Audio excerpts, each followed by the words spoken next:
All right, we are back here with episode 38 of the GameFi Rundown. As you can see, we have two new guests on here. We have Skuz and Thirdz from the Gamenomics YouTube channel. I will definitely be leaving links down below for their X accounts and the YouTube channel. Thanks, guys, for coming on. Jimbo, you as well. But Skuz, how you doing? Not too bad. I'm very excited to talk about these topics and most excited about the Illuvium 2024 roadmap. So keen to discuss stuff from there. Thirdz, how are you? Very good. Thank you. Thanks for having us, guys. Yeah, no, I think this is going to be a good one. I know we've been chatting a lot before this, so we're prepared for this. But let's get started. All right, so first topic here. There's been a lot of hype around this Mavia release. So just last week, Mavia came out with their global release. It actually went off pretty smoothly. I've seen a lot of other games like start out. There's a ton of bugs, but this game is playable. It's not perfect. A lot of people are having fun. There's been over 1 million downloads already between the Apple Play Store and Google. It hasn't been all good news, or we did see a dump in the land price after the airdrop went out. Land floor was, I think, up to 1.15 ETH, and it dropped more than half. It's about 0.5 ETH right now. But overall, I think it's been a success. Have any of you guys been playing the game? Do you have land yourself? Scuds? I don't personally have land, but I have played the game, not for a long period. I can see how it's going to be very addicting. I mean, we're going to talk about, whether it's a good investment or a good game a little bit later, but from a gameplay perspective, yeah, I can definitely see how this is going to pop off in the short term. Yeah, I just thought I'd just very quickly say, yeah, I don't have any land. I haven't played the game. I have actually been following Mavia for quite a while. I did apply the Binance Mint that they had initially for the land, which I was unsuccessful in. But yeah, I have been following it for a while. I did a project overview with the Gamenomics boys privately quite a while ago. It might have been even nearly a year ago. And I think the project is very, very interesting. They've done very well with the launch. Obviously, on Twitter, it's been going crazy. Everyone's been talking about it, including us. And yeah, we'll talk a little bit about the investment side of things because I have a bit of an opinion on that.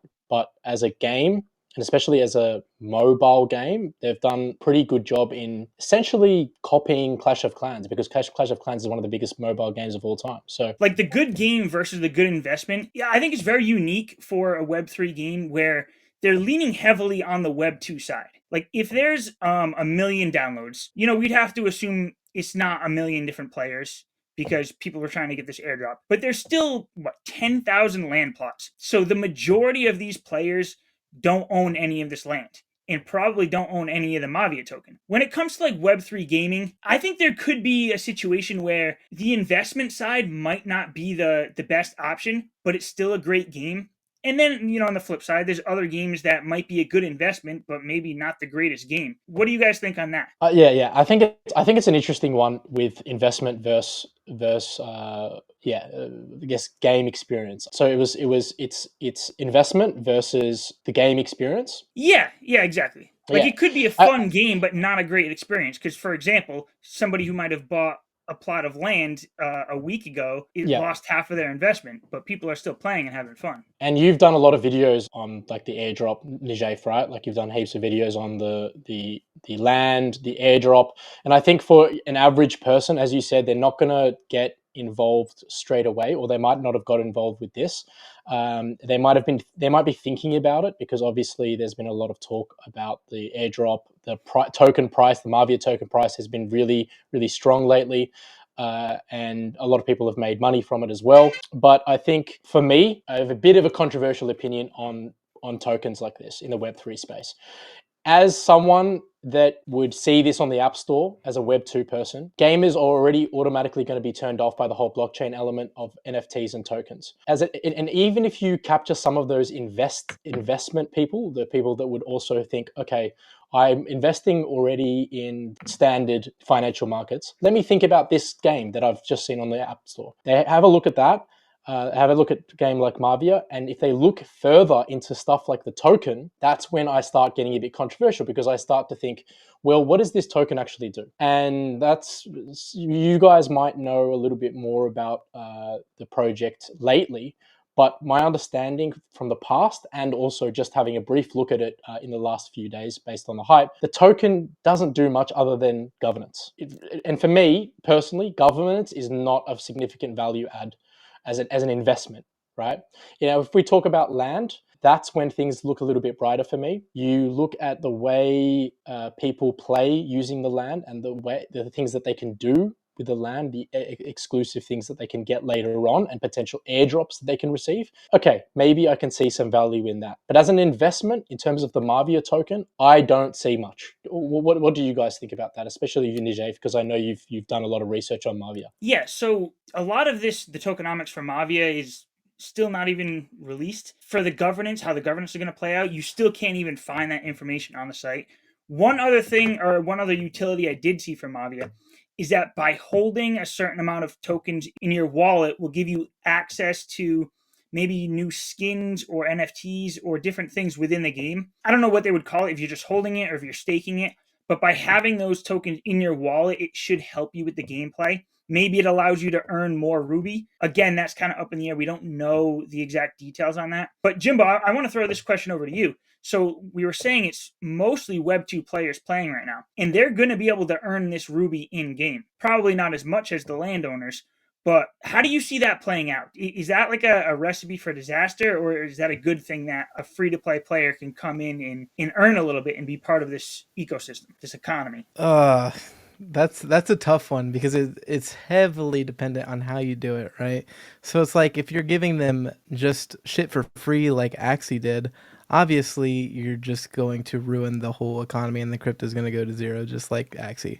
So I don't know, to be honest. I haven't played enough to think about how the rubies will actually affect the gameplay and the economy. You said that they've had a pretty good launch. I think that's an incredibly disgusting understatement. Like, didn't they have 1.5 million downloads? Like, let's remember that Palworld, and I understand you have to pay for Palworld, so it's a lot different, but still, Palworld had 20 million downloads. So 1.5 for a crypto game is absolutely insane.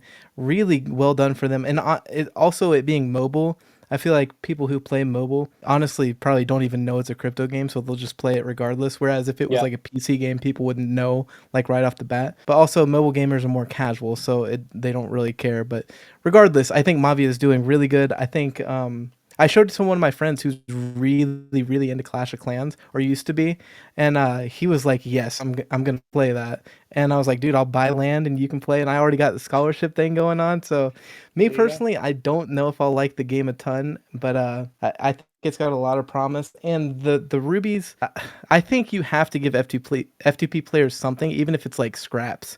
You know what I mean? You just have to be very, very careful about how you go about it, or you could just, as I said, ruin the entire economy. Yeah. So that the NFT store for the legendary items, which you're going to use the Ruby to buy, that's not even integrated yet. And even the land isn't integrated into the gameplay yet. So someone like me who owns a plot of land, I'm playing the same exact game as all the Web 2 players right now. When all of that other stuff gets integrated in, we'll have a better idea of, how much more Ruby I'll be able to earn, or the benefits of holding my land. So I guess that's a tough question to answer because we don't have all the details. But when you were saying you told your friend about playing, I have, my brother and a few buddies that we actually used to play Clash of Clans together back in the day. I've been trying to get them into a game like Illuvium for a long time, and just the whole onboarding process, they just weren't into it. But I showed them this game one day, downloaded, and they were playing within 30 minutes. They're like, let's go. So there's definitely a benefit to a game like that with having it on mobile. Any other thoughts on this before we move on to the next segment? No, not at all. So Ron has been, I'd say, leading the pack for the L2 gaming space. You obviously have like IMX and AVAX and even Solana that are doing well, but Ron has been pumping like crazy. It's just got listed on Binance. My question is, like, does it really matter like what games are on these chains? Or if a game is choosing between a chain to go on, does it matter where they go, or is it all like the same? I know there are some people who are just like, I'm all about Ron and Ronin, and if a game's not on Ronin, I'm not going to play it. Or IMX the same way. What do you guys feel? Do you just want to play a good game? It doesn't matter what chain it's on? Are you chain agnostic, Skuz?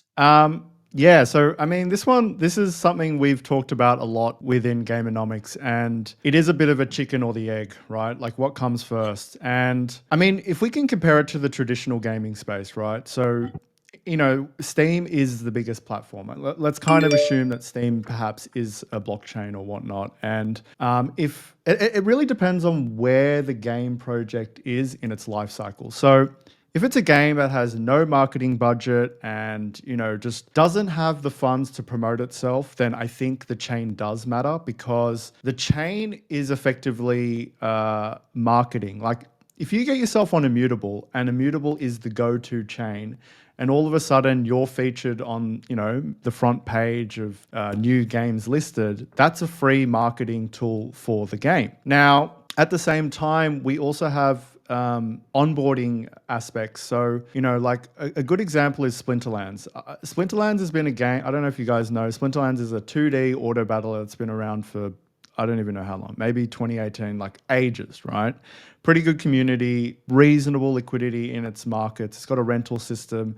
Like, it has all the makings of a good crypto gaming project, but it's on Hive. And I don't know if you guys tried to do anything on that blockchain. It is an absolute nightmare.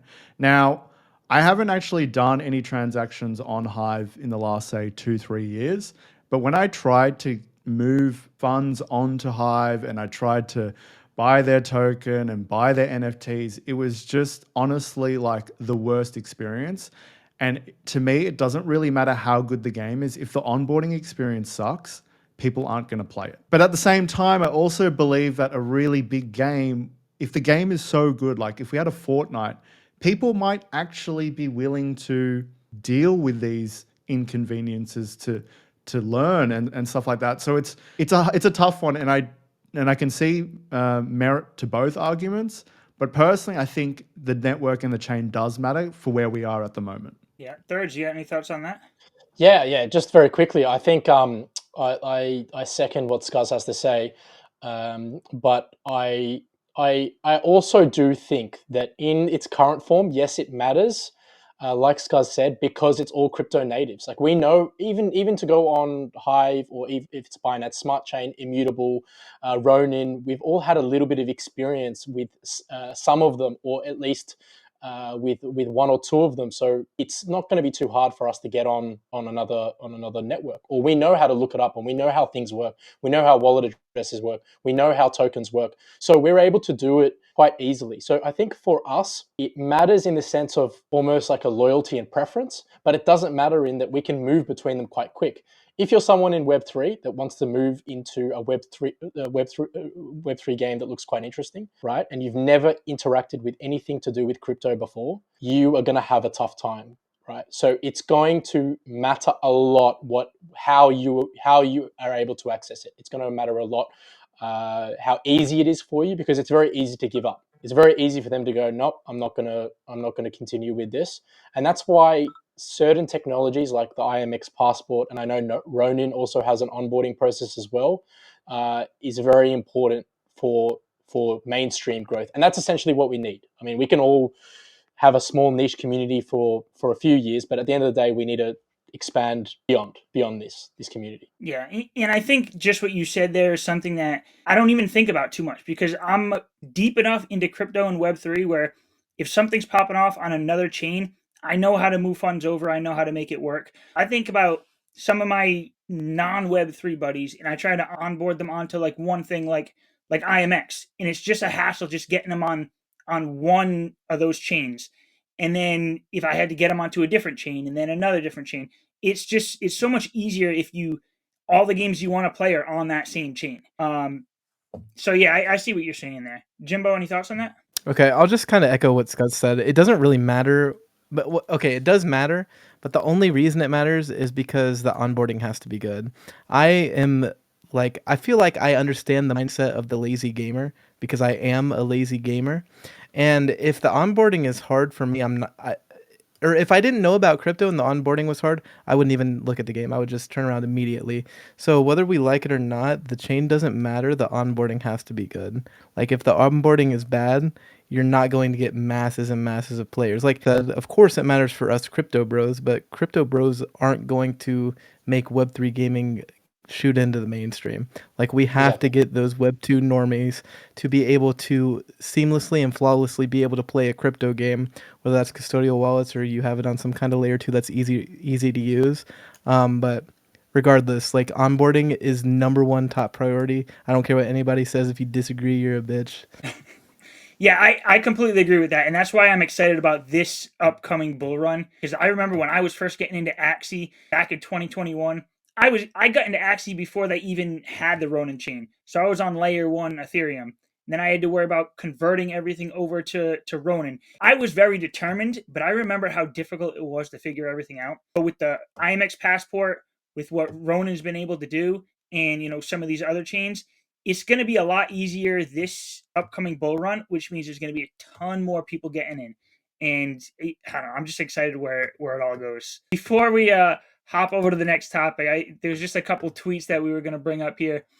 So Kieran had the tweet that basically just said Mavia has proven that it doesn't matter what chain you're on. And from what I can tell, like Mavia is not even sure what chain they're on.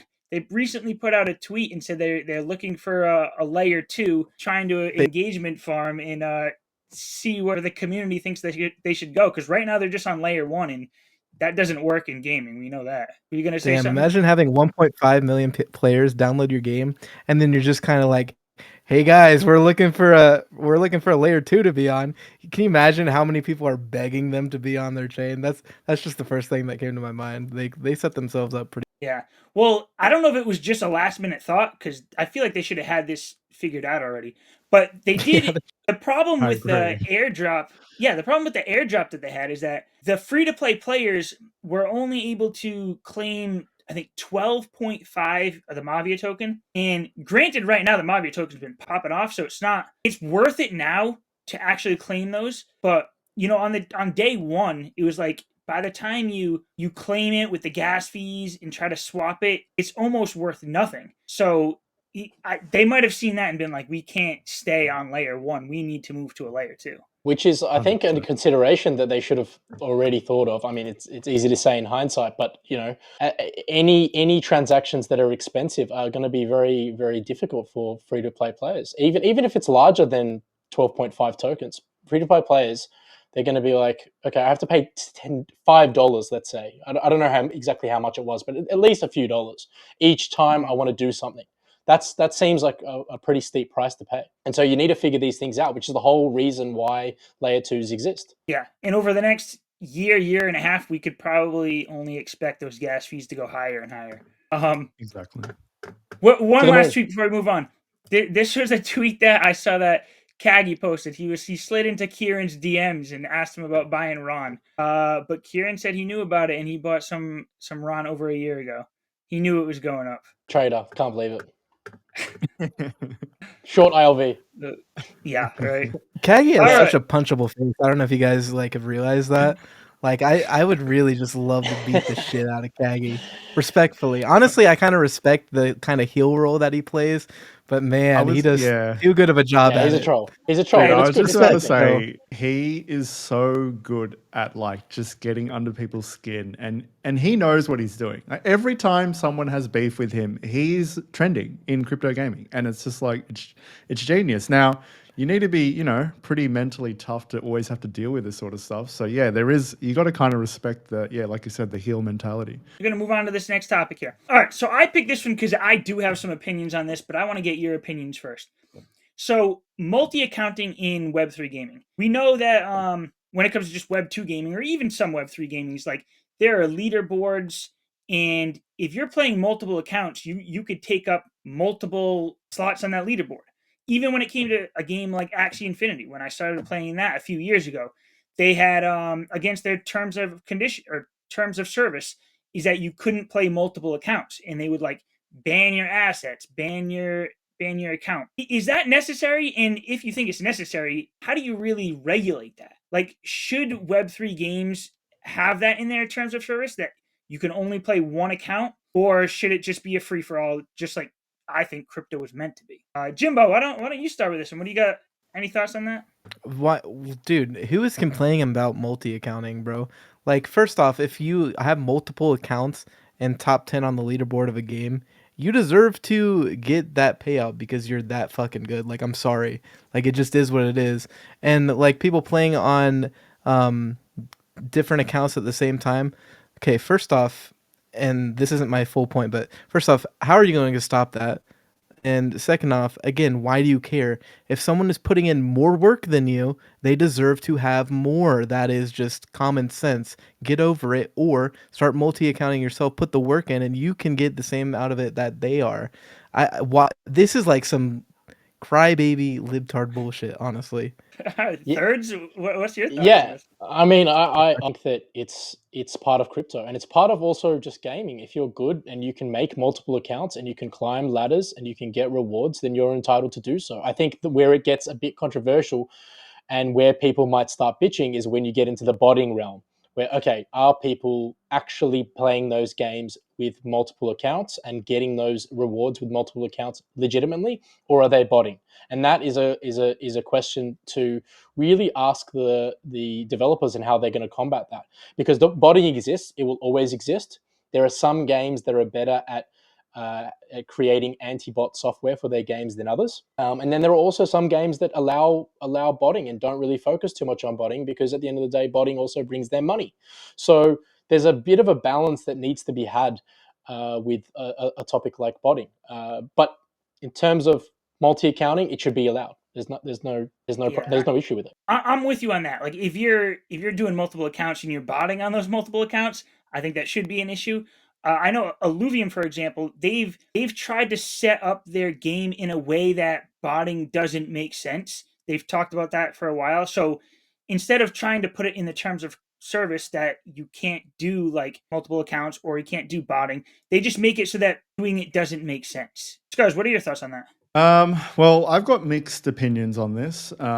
So yeah, I think the first thing is enforceability, and I think a lot of, I guess this is more to do with botting, not so much multi-counting, is the game design. The game design, I know it's difficult and it puts more pressure on the devs to come up with intuitive systems to prevent botting or even multi-accounting.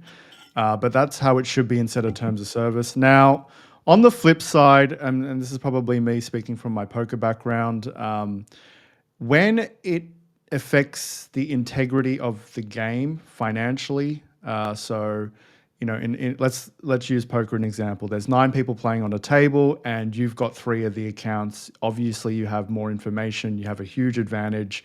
I mean, it's more than just unethical at that point. I think a lot of other poker players would agree that that's borderline stealing from the other people on the table. So in game genres like that, where there is a direct negative consequence to your opponent because you do have an advantage, because you have more information or whatnot, then I'm definitely not on board with multi-accounting. But I mean, like I said, this is a very tough. It's a very tough situation because, yeah, where do you draw the line? I agree when Jimbo put it in that frame where he said, you know, if I'm playing 2 accounts and I'm doing it legitimately and I'm putting in more work, then why shouldn't I get rewarded for that? Because I am putting in double the time. But then, you know, if you're getting a distinct advantage, that's a little bit different. That's my opinion on that. Yeah. And going to your poker example, I know there are ways to actually regulate that because I know there's a poker app that I play on that if you're playing from the same location, like the same IP address or even a close by IP address, it can bring up a like a little warning or a little alert that tells the rest of the table that these 2 accounts are playing from the same area. So it can help in that kind of cheating. So in your example, if maybe there's something built into the software that like 2 people who are in the same geographic location aren't allowed to get matched up against each other or something like that. Yeah, no, for sure. There's definitely ways around it. I think, yeah, my point is, you know, maybe even in a game like TFT where in one lobby there's 2 or 3 people, you know, maybe they're taking resources away from their opponents and stuff like that, you know, those situations. But you're right. If there definitely are systems in place to prevent that. Yeah, 100%. But just my opinions on this, like I'm kind of on board with what all you guys are saying. I think it should be allowed, and I actually think it's a good thing because I think of systems like scholarship systems. One could argue that, or like scholarships are multi-accounting because if I own 100 assets, whatever, let's say Axie, for example, and I give out 3 Axies to 20 different people, well, they're all coming from me, and I'm just using other people to play those multiple accounts. All those other people are more people playing the game. Where, say, for example, that was banned and not allowed, there'd be no reason for me to hold on to 100 assets. I would just keep the 3 I need to play myself, sell the rest to the market. Then there's 20 people who may not be able to play the game at all because they can't afford it. And then the asset prices just go down because there's no reason for that whale to hold on to it. So with something like Illuvium, when we're on chain and you need to go out and either buy or find all these alluvials, if you have the resources and time to build up 2 competitive teams to fight on the leaderboard, I think that's a great thing. I think more people should try and do that. These good players who can play all day and have the money to do it, let them run multiple accounts. That's my take on it. I agree with that, and Yeah. it's decentralized gaming essentially. I know that a lot of Web3 gaming isn't entirely decentralized, but this is one of the aspects that if you're going to build a blockchain game, at least follow in some of the ethos of blockchains, which is a bit of decentralization. And multi-accounting is literally the purest form of decentralization. So yeah, I agree with you. All right, let's move on to this next segment here. Kieran recently had the Insider, the Illuvium Insider. Just like last week, I know I sent over the link to you guys, so I think you guys had a chance to take a look at it. But he made, quite a few like announcements or small leaks within there about what's going on in the future. We're hearing more about alluvials actually being in the overworld, where for a while we thought like that might come, years down the road. But now it looks like it's something that could be coming, as soon as open beta. He talked about airdrops for Illuvium Zero players, expansions of Illuvium Zero. I know Kieran's been playing Mavia and probably taken some inspiration from that, trying to move it over to Illuvium Zero because I think that game could use a little bit of work. Anyways, he's just creating more hype in this area. But what do you guys think about what he said in that Insider for what's coming for Illuvium? I'll start us off because I'm not gonna lie. In the last few months, Illuvium to me has just kind of hit a bit of a rut, which is ironic in the sense that we just had Arena release, but it just, for me personally, this is going to sound crazy, but I found the survival mode a lot more fun than Arena, just because it was so simple. It was like everyone has the same alluvials. Every day it changes. It's like I know what I'm going to get. With the Arena, and Kieran did touch on this in the Insider, he talked a lot about how Arena is more emphasizing on the team building rather than the actual playing of the game, which I thought was interesting. And it does kind of feel like that at times. Obviously, he said that they're going to revamp some of the gameplay mechanics so that players have more agency once they're engaged in matches. But this was quite good, and it gave me, a little bit more faith in the project. It's clear to me that they are aware of all the issues with all their games, right? And even just the scope of everything. They are aware of it, and the fact that it seemed very genuine that he was aware of it, to me, was put faith back into the project for me.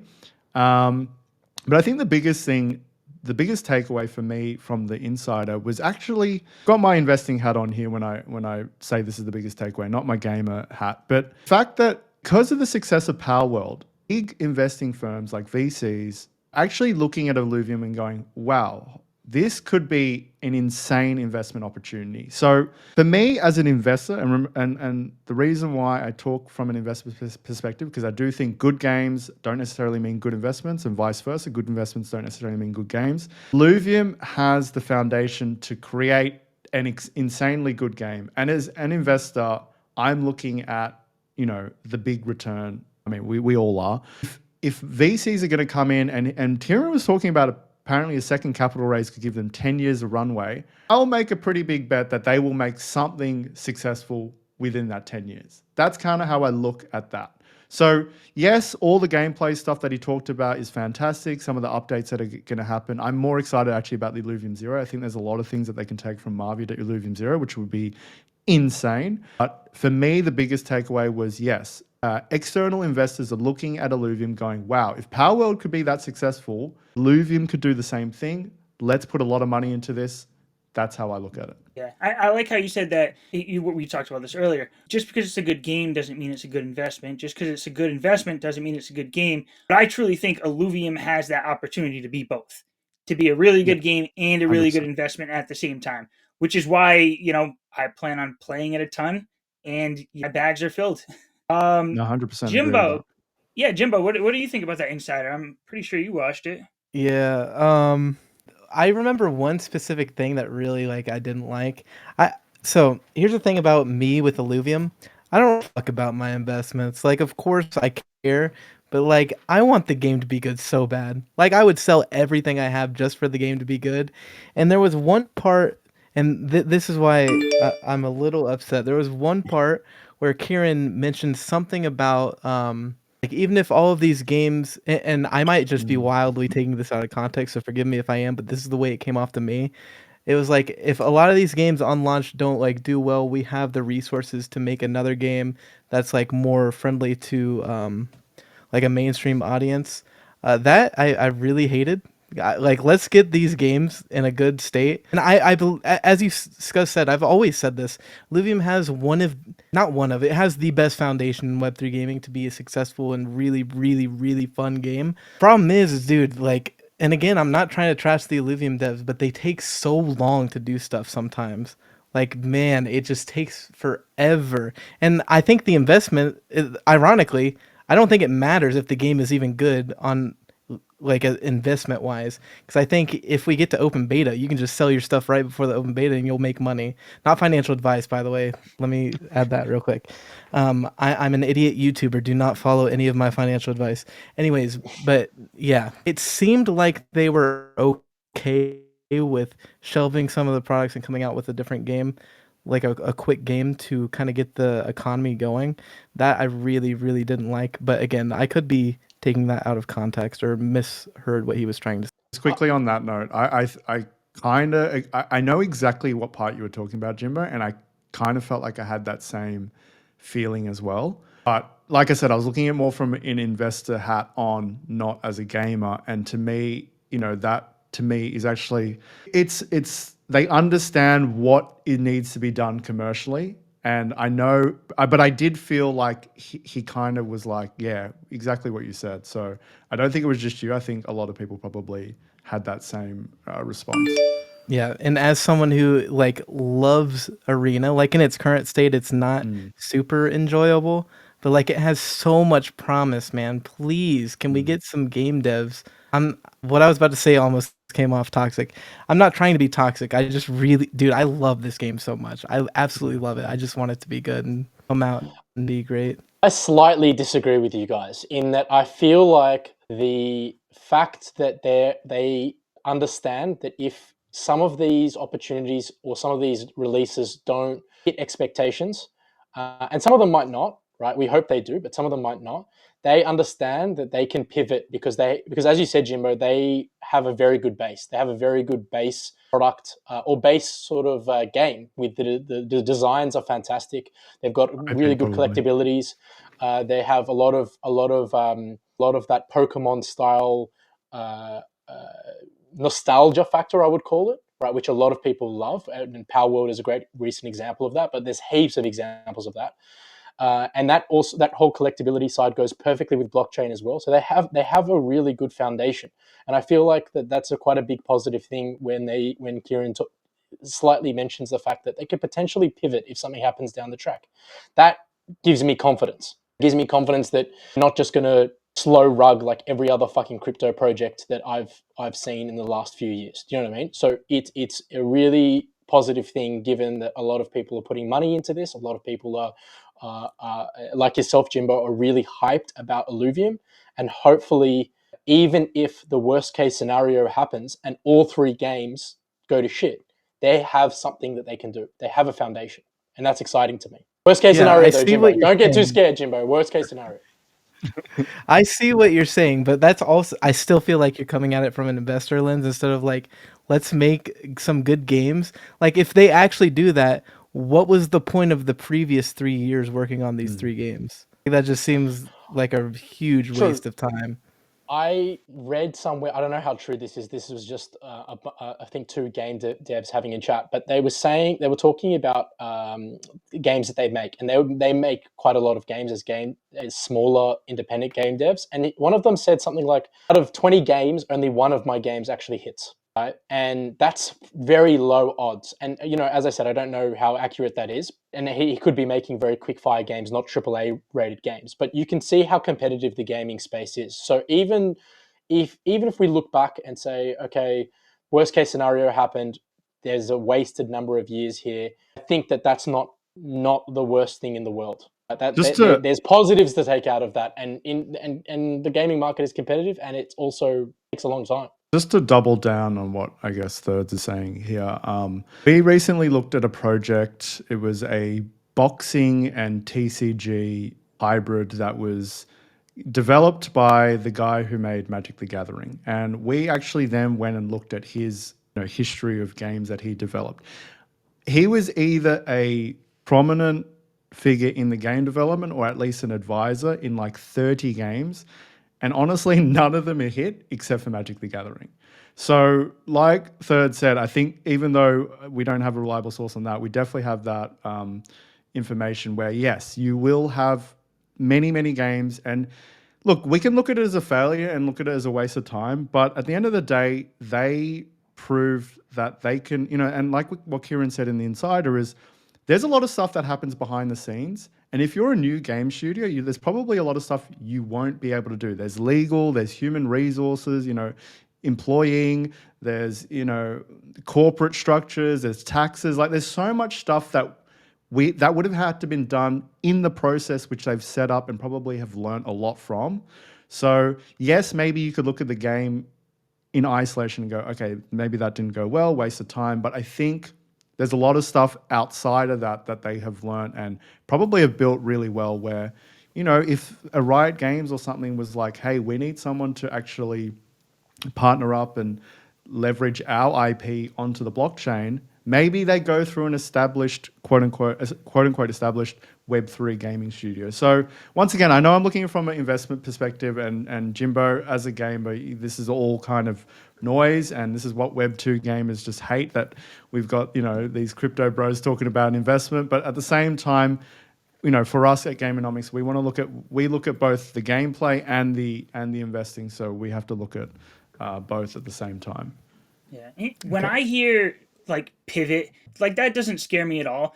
I think more along the lines of, maybe they're really looking at the success that Mavia is having, and they're basically, pivoting Illuvium Zero to maybe be a little closer to what Mavia is doing. Like maybe they see how well like the alliances in raiding other lands are, where they're like, we're not going to pivot away from Illuvium Zero. We're just going to change and alter and build upon what we already have to make it have a better chance at success.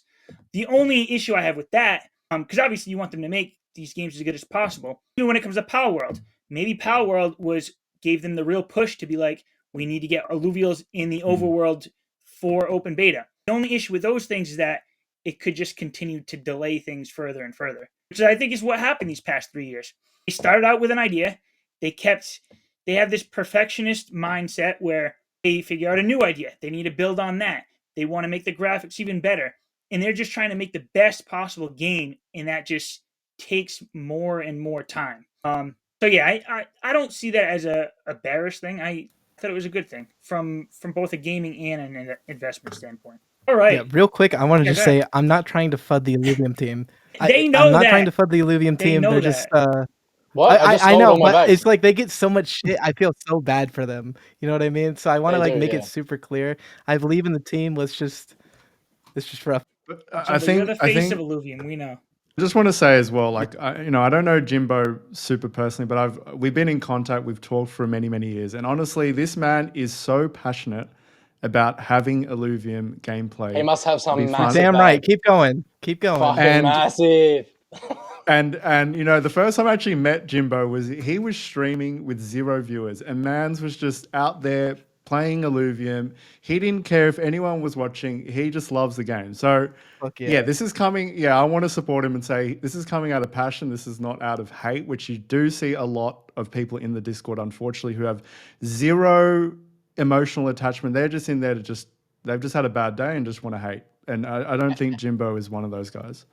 And a lot of hate also Hell comes yeah, from go the fact subscribe to that this is Gamenomics YouTube channel.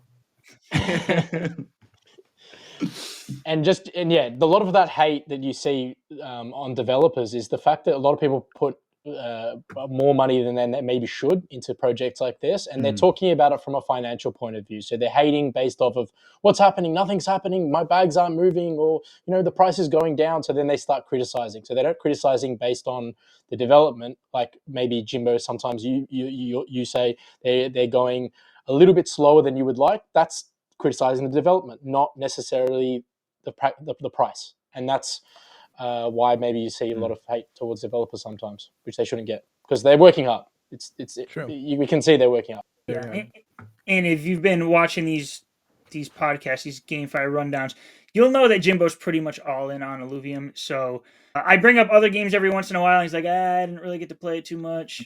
He just downloaded Mavia this morning just to play it a little bit to talk. Yeah, about but it Mavia today. actually looks good. All Web3 games suck, dude. Like Yeah, almost yeah. all True. of them suck. But I'm just saying, like you're critical on Illuvium because that's what you want. You want Illuvium Subscribe to be Najay, successful. dude. Like the video and comment for sure. All right, let's move on to this last segment. DAO or not to DAO? What are your thoughts on a Web3 game as a DAO versus, let's say, for example, something like Pokemon came out, very centralized, but say they just made the Pokemon NFTs. So you could trade it. Maybe they have like the Pokedex. You could trade it on the Pokedex, but really they're centralized and they have control over everything. Versus something like Illuvium, which is going to be on the complete opposite side. They have a DAO, they have a council. When big changes happen, you need to go through the community, go to the council, get something voted on and approved before that change happens in the game. What do you think is going to be more successful in the long run? Thirdz, let's start with you on this one. So I just wanted to very quickly just my view on DAOs in general, not related to gaming, just in general. So DAOs in gaming, in general, I hate DAOs. I think they're just a fucking crypto buzzword, and I've never seen the benefits of a DAO really implemented properly. And maybe that's just my ignorance, but it's my view on DAOs in general. In terms of gaming, when I first thought about gaming and DAOs, I thought immediately of games like old school RuneScape. I'm not sure if you're familiar with old school RuneScape, Najaf, but I know Jimbo plays it or has played it in the past. They have a voting system on significant game updates, and I think that's fantastic. It needs to get over 70%, and people seem to love the fact, and gamers love the fact that they are able to get in on decisions. So that's how I see a lot of Web3 gaming. I think where Web3 gaming DAOs. I think where I am once again going back to my questionable side of DAOs is even within gaming, when you have financial decisions or certain important company decisions, or even personnel decisions or whatever. I know that's usually the company and the foundation. For example, the Illuvium Foundation that makes that decision. They don't really put that towards the DAO. But even just other decisions here and there, like staking or whatever it may be, should not be in the hands of the DAO. The DAO in gaming should only be related to game decisions, stuff that is being introduced to the game or changes to the game, even maybe something to do with balancing. I don't think it has to. The gaming DAO should have anything to do with stuff outside of the game. And that includes anything to do with development, financial, staking. All of that stuff should be within the game company itself. That's my opinion. I mean, a bit of an echo chamber, but I do agree with Thirdz with that scenario. I do think personally, I'd like to see the community making decisions on gameplay, not so much the business operations. I mean, look, I've definitely seen elements within the Illuvium DAO where, we've had some pretty unfavorable proposals from the team itself that got rejected by the community. And, that's obviously a positive because now the community has a say in those decisions. But I think for where we are with crypto, I think we're trying to bite off too much. You know, we haven't really seen a game that literally was like centralized game, NFTs. Like we are, funnily enough, we are starting to see more of those. And I just think implementing an economy that is based on tokenomics that integrates with the actual game economy is insanely difficult to pull off. That, you know, we have experts in the real world who are economists. We have thousands of economists who are trying to manage real world economies that they can't. How are they going to manage gameplay economies? Like, imagine you have a team of like 50 developers who have no economic background, right? And they want to create a star atlas where the economy is going to be, you know, very dynamic, lots of stuff going on. And how like what experience do they have? What experience do the people in their DAO have to manage an economy of that scale? So I would like to see basic move up. Now, once again, if you are a developer or a founder of a crypto project, you're obviously going to dream big. And I don't fault anyone for dreaming big and having those big aspirations. But why don't we just start step by step? Let's do something basic, then progress and progress. But and ironically, we are seeing more basic crypto games. We're seeing games that are centralized with just NFTs. Great. Let's see if one of those succeed first, and then let's make it more complicated. Bo, what are your thoughts on this one? I'm kind of surprised by Skuz and Third's answer, to be honest. And I used to be the guy that was like, DAOs are stupid. They don't make any sense. It takes too long to get any changes done. People who get into positions that they don't have the knowledge or expertise for. DAOs are stupid. But then I kind of got on Illuvium's DAO somehow. And I kind of realized there's specific situations where DAOs are just absolutely needed. I will say that honestly, I would probably still prefer something more centralized because I think a lot of people, especially right now, are investors and they come at a lot of issues that are aimed towards the DAO from an investor mindset. We're gonna see like if Illuvium gets mass adoption and you're playing it let's say you're playing Arena, 99 out of 100 people that you play against shouldn't be investors. They're going to be just regular players if the game is to succeed. So what am I trying to say? Obviously, investors should not be having this huge say in what happens in a game that is trying to go for mass adoption and is trying to bring in actual gamers. You have to have the gamer's perspective if you want valuable information on that. So that's probably my biggest gripe with DAOs. And yeah, it does make things slower, but sometimes there are specific situations that where you need the voice of the people in the community to stand up and be like, I want it this way. What Third said, RuneScape has like its polling system on major updates. I think that would actually be really good for a lot of Web3 games. You can even put it on chain so you know that the game company isn't rigging it, because Jagex has done that a lot. They're really good people that ruined the game way back in the day and then redeemed themselves slightly. So, but yeah, I think the main thing about NFTs in general is the fact that you hold the game company accountable. So that's my take on that. Just quickly, Jimbo, was there a specific example where you were like, wow? Because you said you were, I guess, anti-DAO and you're now a bit more forgiving of it. Was there any specific examples after being on the Illuvium Council that you could share with us? Because, you know, for myself and Thirdz, we haven't been on a DAO council, and that could just be, you know, our ignorance as to why we think DAOs are not so great. If you could share any of those examples, that'd be great. I'm gonna give an example, but I'll say like what it is. Okay. Sometimes Yeah. game devs or specific people in the company like think it has to be this way. There's no other way to go about it, and the whole community is just like, oh, that's a terrible idea. Why are we doing this? And just kind of forces the company to listen to their community. And I love So- that for game related decisions. I love it. I love that because as we've mentioned, the old school RuneScape style of polling is really important. And also when stuff passes or gets rejected, people the players in the that participate, they feel like they've got a say. That's important in games sometimes, because as we know, a lot of games now just press so much stuff in your face. There's microtransactions everywhere. That's just one of the examples. But yeah. So I think as game decisions, it's awesome. 100%. But again, it has to, like, RuneScape's polling system would be perfect if it was on chain, because we all know, like, with You don't know. ModJed and everything, they're fixing the polls. Like, it's very easy to do, and you would never know. For me, like I got into crypto and Web3 gaming. Like I started with Bitcoin. The reason why I was so drawn to Bitcoin was the decentralization. That's really the big draw for me. So then when I got into Web3 gaming and I learned about NFTs and all that, again, it was the decentralization that really drove me. So when I see a DAO, even like the DAO that I'm, a participant in with Illuvium, I think that it still has a long way to go. There's still a lot of issues with it. I don't think games like Illuvium should just give up on the DAO. I think it is the way forward. I just think that there's a lot of things that still need to be worked out. There's still a lot of growing pains.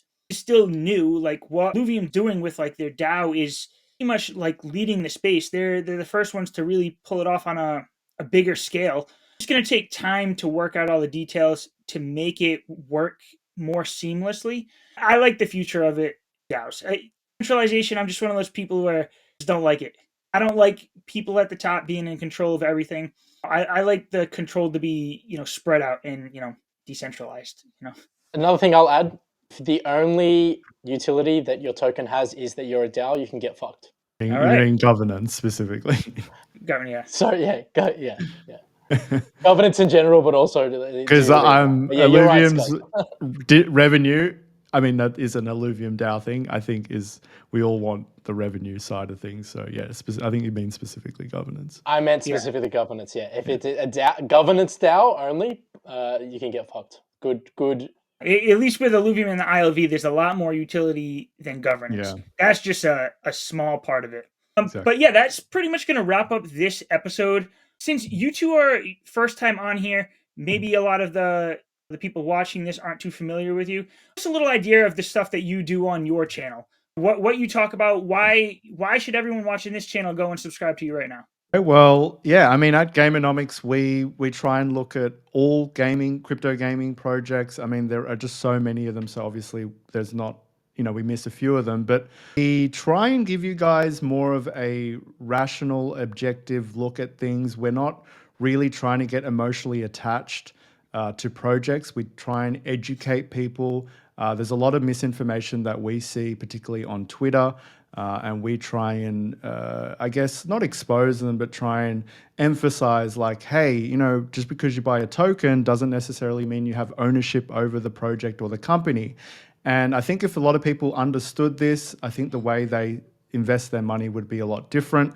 We're definitely not trying to give financial advice. If you're trying to find us talk about the next token that's going to go to 100x, that's not what we do.